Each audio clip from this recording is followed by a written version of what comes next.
What do you guys think?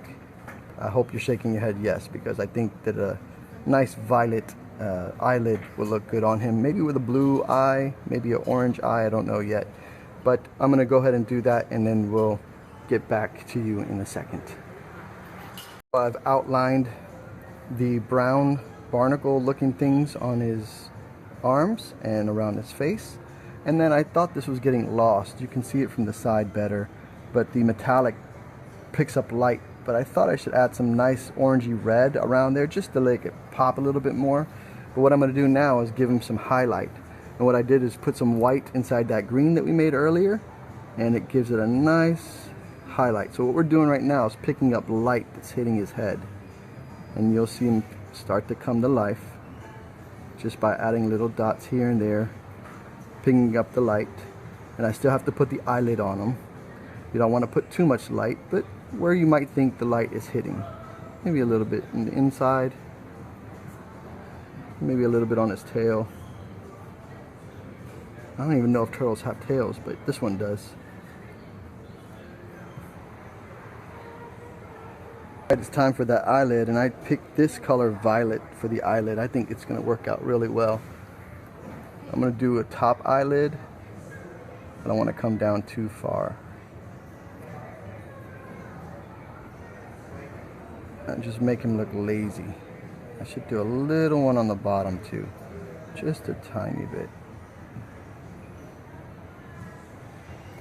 Now he's got that cheesy, lazy look. And when we put that eyeball in there, it's gonna really come to life. But now you got the highlight, you have the eyelids, that's gonna get an outline. We're gonna draw his eyeball in and then paint it, and then we're gonna highlight all of this stuff with white, and he's gonna just pop. So that's next. Alright guys, I added a few more lines here along the rim of the shell, added the purple eyelids and the orange eyeball. Now it's time to get my paint thin enough to outline the eyelid and make it come out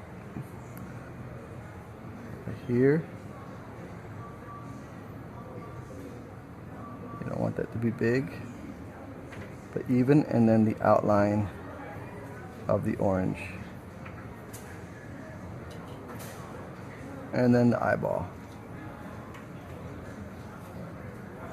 Now he's coming to life. Check that out. Pretty cool, right? We're going to throw some more purple lines under this one, and I think it's going to make it look better. But there's the eye. I'm going to do a little bit more work on here, and then I'll come back to see you guys when I do the highlight. And then go ahead and put that extra purple line here, and you'll see what I meant about adding that extra line.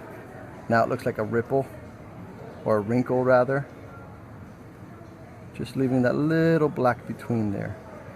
There we go, maybe a little bit more right there. There we go, now he's got wrinkles.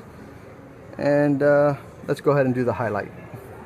When I do highlights, I use a liner brush. I want to go about that thin here.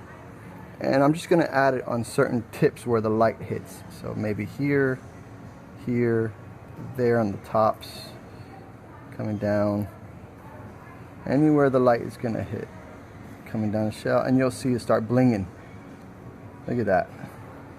Add a little bit more white. Let's do right here. All of a sudden it's picking up all that light from them sun rays. And my favorite part is adding the dots in the eyes. It really just makes them come to life. Look at that.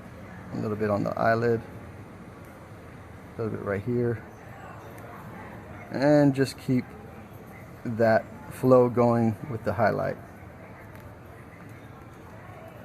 And look how everything just starts to come out very quickly. No need to spend all the time. Okay, so here's the highlight.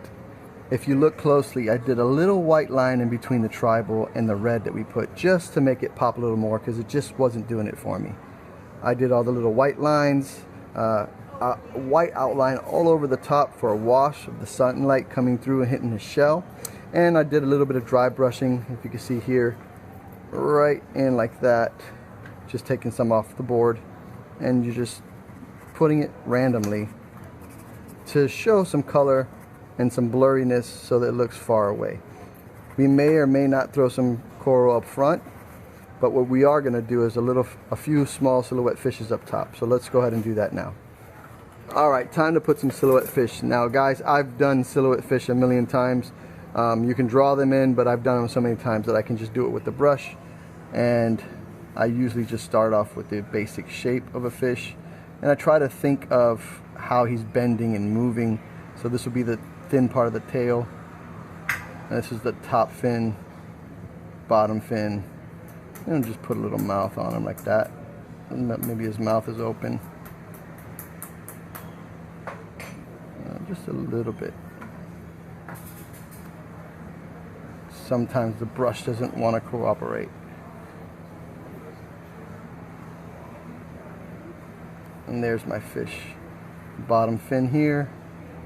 Maybe make this a little bit thicker, but he's kind of turning, if you can see that. Remember, it's just a silhouette, so you don't have to go crazy with it. And there we go. There's my first fish. All right, now that we have our fish, we want to add dimension. The way we do that is by throwing some more sun rays right over those fish. That way it looks like they're in the middle of the sun rays and not flat on top. The way I do that is I just make a few lines very lightly right through the middle of these fish. You see that? And bam. Look at that. Now he's in the middle of the light instead of on top of the light. And you get some dimension there. Maybe put some over here, coming into the coral. We follow our line. And there it is, right behind him. We need another one right here. And now you see them sun rays coming through. And they're in front of the fish as well. And that does so much for our painting. And we're almost done. A few more little colors here. We're going to sign it. We're going to have our sun rays. I'm going to add just a little bit yellow. Same technique with the dry brush. Take off that wet paint. And then you're just going to drag it through the red that you put down here. And just give some color impressions. That way it looks like a colorful reef. Very, very sporadic. Don't think about it, just put it on the canvas, rub it with your finger to make it look blurrier, and voila, you have some color. Now we're gonna do a little purple rim to draw your focal point to the turtle, and we're gonna sign it, and it's gonna be done. So here's what I meant about the purple. Fade the corners like this. It gives it a nice depth, but it also puts some more color in there and draws your attention towards the turtle. It's almost like framing it with a little bit of paint. And then we're gonna sign it, and it's done. Time to sign it. I've worked a long time to get this signature right.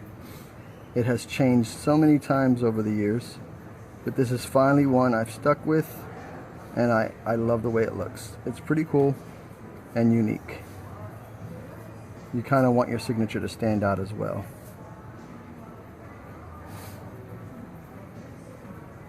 And the more you do it, the faster you'll get, the steadier hand will be, and come up with your own unique logo or signature for your paintings, and it will fare you good. There it is. The lazy turtle is complete. Now what I do is I paint the sides black and I give it a clear coat to protect it, and it's ready to go on the floor for sale. If you're interested in this piece, please reach out to me. Thank you. Please like and comment.